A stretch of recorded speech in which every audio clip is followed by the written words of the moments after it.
What's going on, everyone? It's Greg. I'm back. I just wanted to give you guys part 2 of my story where I left off last time. Thanks for coming back. I hope you subscribed. Make sure you hit that like button. Also hit the bell. Make sure you hit the bell so when I post things, you get a notification that it came up. All right, so I just want to kind of pick up where I left off last time. And where I left off was me taking my steps and walking around the burn unit and seeing all the nurses, and they were clapping and everything like that. And when I got back to my hospital room and I sat down, I felt a feeling of I did good and I wanted to do more. And I knew that tomorrow I had to push myself further and I had to push myself harder than I did the day before that. So that's what I did. I pushed myself harder, further, and I was able to take more steps. So eventually, after walking throughout the burn unit, now I kind of stepped down from it. It literally looks like a walker, but for people learning to walk again. So as I described in the last video, like your arms are like up here and you're holding on and you're trying to walk. And there's like people behind you and stuff like that. So it's not that elaborate, but it's a pretty crazy looking walker. So from there, I went down to a cane. That took a little bit of adjusting to get adjusted to, just due to the fact that now I didn't have anything supporting my body weight. One thing I remember they used to always say was like, oh, tuck, like, you know, when you start walking, you kind of like leaning forward to support your body weight instead of like standing up straight. So they always would tell me to try to stand up straight while I'm walking to kind of get my balance. So the cane I had to use with my my left hand, because my right hand at the time, I really didn't have much use of my hand. It was crazy. That's a whole other story that I'm gonna go down as far as the recovery process and, you know, how my body felt, my nerves, and being burned and regaining the sense of touch, the sensitivity. So I'm gonna touch on that later. But you know, now that I'm walking now with the cane, I find it more, it's much more difficult than walking with the walker, but I find that I feel empowered because only I can get myself to this point. No one else can do the work for me. So as the weeks went on, I got stronger, started walking with the cane, and then eventually I stopped with the cane. And now that we're saying that it was time for me to be discharged. So as we're talking about that, they said now I have to go to acute therapy. I'm thinking I was going to get discharged and go home and, you know, maybe get therapy from home. They're like, no, you have to go to acute therapy. So acute therapy was in, I believe, the same building, but on another floor. So I got transferred to acute therapy where I was for 2 weeks. Now, acute therapy is really like a fast-paced, not I want to say fast-paced, but I'm trying to find out the words for it. But they're trying to get you back to where you need to be sooner than if you were to do regular therapy. So in acute therapy, I was walking, and then we would do movements that kind of simulated like if I was outside in an environment, you know, walking around. So if I'm walking around looking from left to right, trying to keep my balance. Mind you, I had an orthopedic boot on my right foot, and I had to get adjusted to that because like my toes were, when you get burned, your tendons and stuff like that, they contract. It's really tight. So if they're like, you know, balled up in a fist for a while, they kind of stay like that. So, you know, I had to have surgeries to kind of release the tension so my feet can be straight and flat when I put it in a sneaker or a boot or anything like that. So I had that thing on my foot, you know, walking around with like one boot on my right foot and then like a regular sneaker or something like that on my left foot. So that took some adjusting to get to. Also in acute therapy, they taught us, well, not us, but they taught me how to basically acclimate myself back into being home. So eating, learn how to use utensils. When I mean I had to learn how to do a lot of stuff over again, it was really me learning how to be an adult. So learning how to eat, put deodorant on, washing up, something simple as taking the cap off of deodorant. Like you don't think about certain things when you have the ability to do so. And then when you no longer have that ability and you can't do it, now you're like, you know, it's something as simple as taking the top off deodorant and, you know, turning it to kind of make it come up. It's something so simple and you're just like, I can't do that. So I had to learn how to do that again, how to brush my teeth, you know, just simple things. I didn't shave. I didn't really have much facial hair or anything like that. The barber, they had a barber come in and cut my hair, whatever the case was. Also, like, you know, my diet, what to eat, what not to eat. So it was just a whole bunch of things that I had to learn within the 2 weeks. So I get discharged after the 2 weeks, completing everything. And I believe it was like Halloween when I got discharged. It was October 31st. And when I got discharged, I remember it being like very like surreal. I couldn't believe I was finally going home. And when I went outside and sat down to get inside of the car, I just remember looking back at this place like I've been here for 3 months, and it's been an experience, something I will never forget.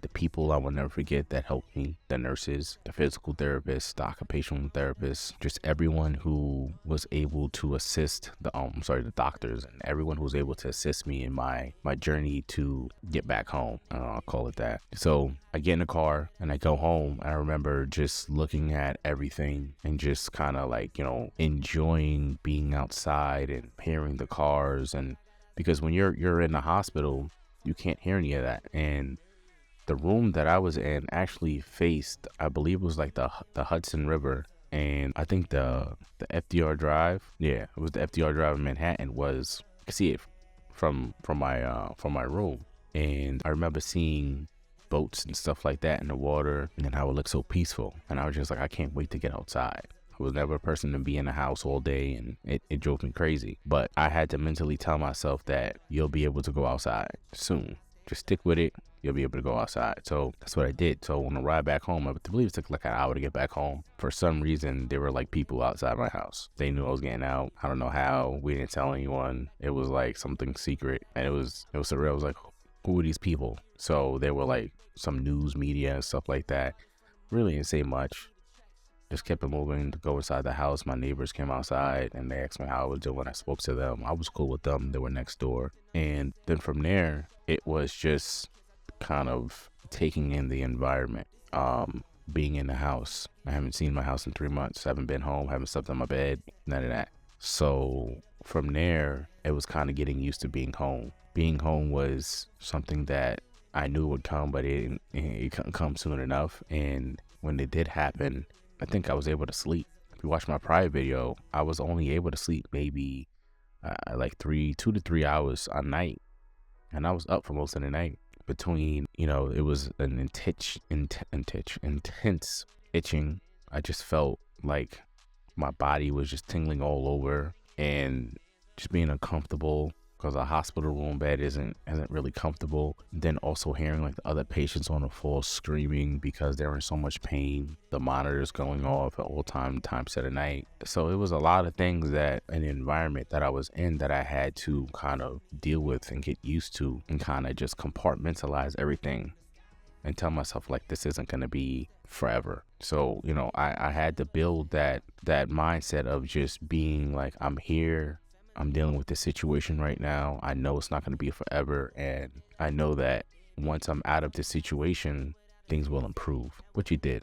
So as I'm home enjoying my time with my family, things like that, like families coming over that I haven't seen in months because they really wouldn't allow access to the hospital. What a lot of people don't know is that there were actually news reporters and people from the media trying to get pictures of me in the hospital room. They were trying to get like a first page exclusive or something like that, So my dad told me of a story where somebody from the newspaper, I don't know which newspaper it was, they dressed up as a nurse or a doctor, and they tried to access my room to get a picture. And I had security posted on my room, and they got caught. So they got escorted off the premises of the hospital.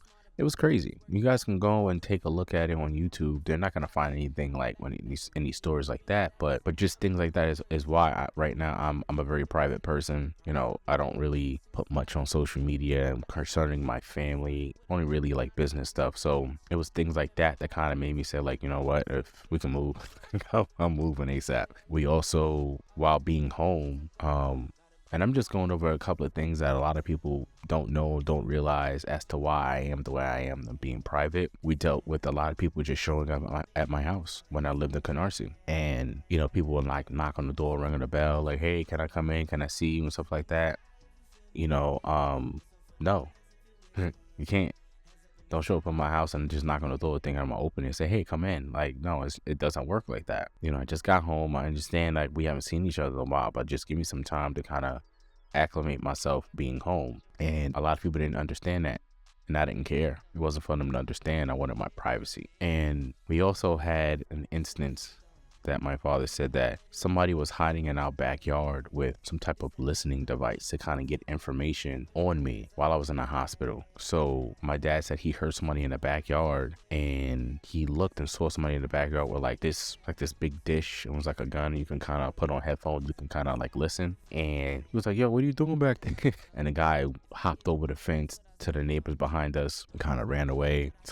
Another thing that's crazy is that we had to get our house swept for listening devices. So it was crazy the lengths that people went to just to kind of pry into your private life, and you know, just trying to get a sense of peace. It was bananas. So as time went on, things kind of died down a little bit, and I had to go to therapy for my hand, my legs, just trying to get back to being able to use my hand. So with my right hand, it was kind of beat up the most. My right hand and my right leg. So as you can see right here, they had to take out some skin, and right in here is like where my tendons are. You can kind of maybe illuminate see that. Then in my last episode, I showed you guys these right here because my hand has swollen so much that they had to kind of do these kind of relief cuts right here, and it was painful going through the therapy for my hand, and because everything hurt. So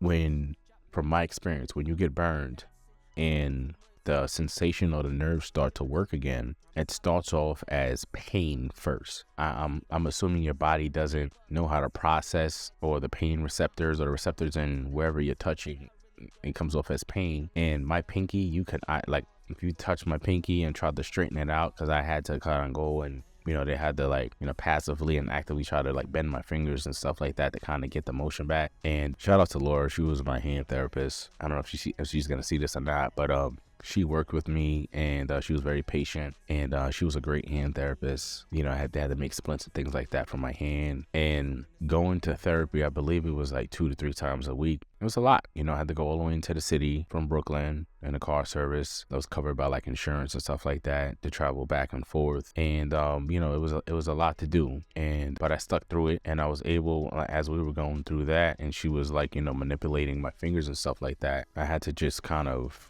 go into a place in my mind and I told like my body, like, it doesn't hurt, you know, it doesn't hurt, you have to do this. And it was all my control, and being able to control my emotions, my feelings, and just trying to focus on what I'm doing right now. And I also took like, you know, it was like I believe it was like Motrin or Tylenol or something like that. I really wasn't into taking like, you know, Oxycontin, Hydrocodone or something like that. I wasn't into taking those crazy drugs because it didn't make me feel good, and I know people can get addicted to those types of things, and I didn't want that. So kind of stuck with like the basic stuff. So I did that for a few months, and then after I had the therapy for my hand, after I did the hand therapy, now I was trying to figure out how can I correct a couple of, I wouldn't say deformities, but correct a couple of issues with like my body that would help me walk a little bit better and kind of move much more smoothly than I was moving.